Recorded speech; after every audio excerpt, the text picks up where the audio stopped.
அனைவருக்கும் வணக்கம். கத்தார் ஆம்பல் தமிழ்ச்சங்கம் ஐடிசி ஜங்ஷன் இணைந்து வழங்கும் கவியரசை போற்றும் கண்ணதாசன் 100 நாள் 100 கல்லூரி 100 பேராசிரியர்கள் உலக சாதனை நிகழ்ச்சியின் தொடர்ச்சியாக இன்றைய நாளில் 10 கல்லூரி 10 பேராசிரியர்கள் 10 தலைப்பு, அதன் மூலம் பல்வேறு சிந்தனைகளையும் அனுபவங்களையும் தம்முடன் பகிர்ந்த நிகழ்ச்சிகளுக்கு இன்று பின்னோட்டம். முதலாவதாக தலைமைத்துவம். டாக்டர் ஹேமமாலினி அம்மா, தலைமை என்பது தனக்கான பதவி மட்டுமல்ல, தன்னை சுற்றி இருப்பவரையும் வழிநடத்துவதுதான்.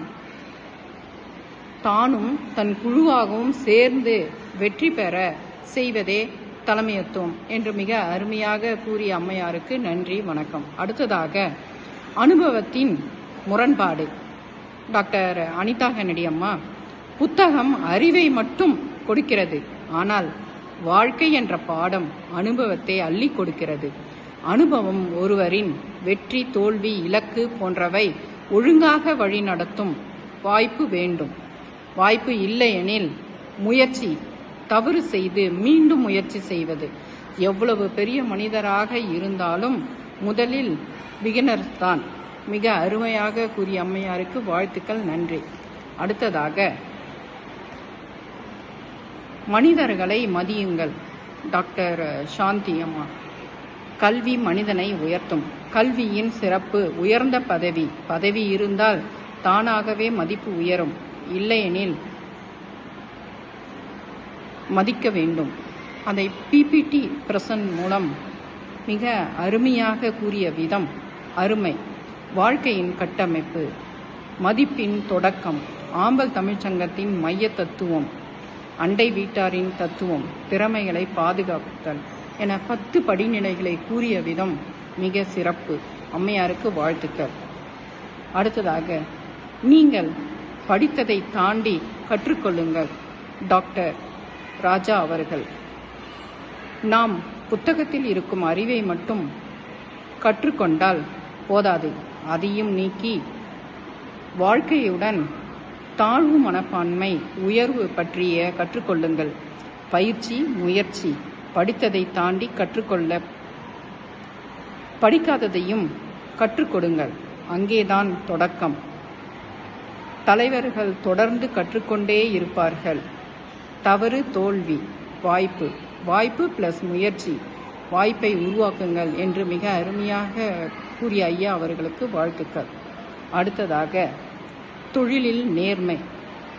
டாக்டர் அனிஷா நிலோஃபர், நேர்மை வாழ்வில் பல்வேறு படிநிலைகளுக்கு கொண்டு செல்லும். நாம் எந்நிலையிலும் நேர்மையை இழக்கக்கூடாது. மனிதனை விட பணம் முக்கியம்தான். பணம் இல்லாவிட்டால் வியாபாரம் ஆகிவிடலாம். வியாபாரத்தில் லாபம் முக்கியம்.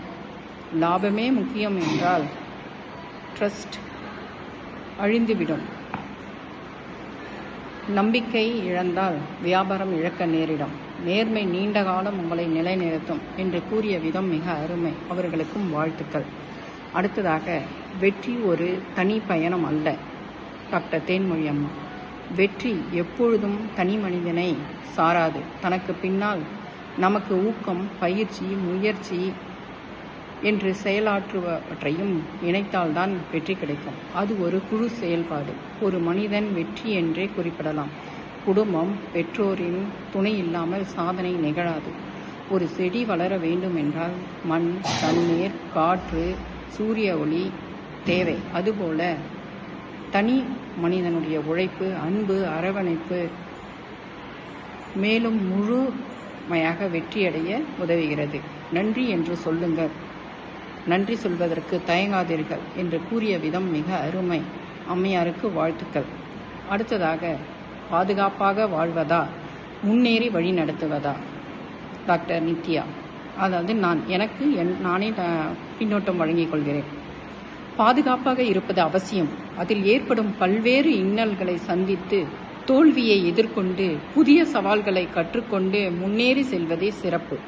வளர்ச்சிக்கு தேவை. படிக்காததை கற்றுக்கொண்டால் தனக்கான திறமையை கண்டுபிடிக்கலாம்.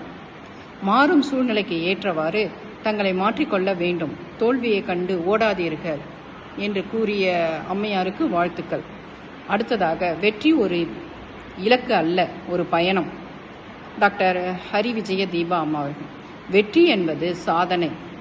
அந்த சாதனையை முடித்து விட்டோம், அடைந்து விட்டோம் என்று அதோடு நின்று விடாமல் நாம் இலக்கை அடைய முடியாமல் போய்விடும் தொடர்ந்து பயணம் மேற்கொண்டால்தான் வெற்றியின் இலக்கை அடைய முடியும்.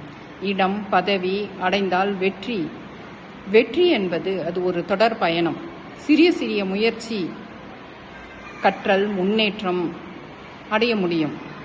நேற்று செய்ய முடியாததை இன்று செய்து முடிப்பார்கள், அது வெற்றி. வெற்றியை பற்றி மிக அருமையாக கூறிய அம்மையாருக்கு வாழ்த்துக்கள், நன்றி. அடுத்ததாக வாய்ப்புகளை உருவாக்குங்கள். டாக்டர் சங்கரேஸ்வரி அம்மையார். வாய்ப்புகள் இல்லை என்று விட்டுவிடக்கூடாது. வாய்ப்புகளை நாம் உருவாக்க வேண்டும். வளர்ச்சி பாதையில் கொண்டு செல்ல கதை தட்டி கொண்டே உருவாக்குவதில்லை. நாம் திறமையை வளர்த்து கொள்ள வேண்டும், அதை மற்றவர்களுக்கு கற்றுக் கொடுக்க வேண்டும் என்று கூறிய விதம் மிக அருமை, வாழ்த்துக்கள். அடுத்ததாக அறிவிலிருந்து ஞானத்திற்கு டாக்டர் நாகார்ஜுன் ஐயா. அறிவு அதிகம் பெறுவன் ஒரு ஞானி. இரண்டு எல்லைகள் வேறு வேறாக அறிவும் ஞானமும். ராஜாஜி சொல்வதை சுட்டிக்காட்டிய விதம் அருமை. தானாக வாழ்ந்து காட்டுபவர் வளர்ச்சி. நிலைகளை குறிப்பிட்ட விதம் அருமை. ஒழுக்கம் உள்ளவனாக வாழ்வதே குறிப்பிட்ட விதம் மிக அருமை. ஐயா அவர்களுக்கு வாழ்த்துக்கள். புதிய சிந்தனை, புதிய பார்வை. இன்றைய புதிய தலைமுறையினருக்கு புதிய பார்வையை உருவாக்குவதற்காக இந்த உலகில் வெற்றியாளருக்கும் சாதனை மனிதருக்கும் இடையிலான வித்தியாசம் அறிவின் அளவு மட்டுமல்ல, அவர்கள் எப்படி சிந்திக்கிறார்கள், மனிதர்களை எப்படி அணுகுகிறார்கள், எப்படி வாய்ப்புகளை பெறுகிறார்கள் என்பதை நாமும் சிந்திப்போம், நாமும் முன்னேறுவோம் என்று கூறி இந்த பின்னோட்டத்தினை நிறைவு செய்கிறேன். நன்றி, வணக்கம்.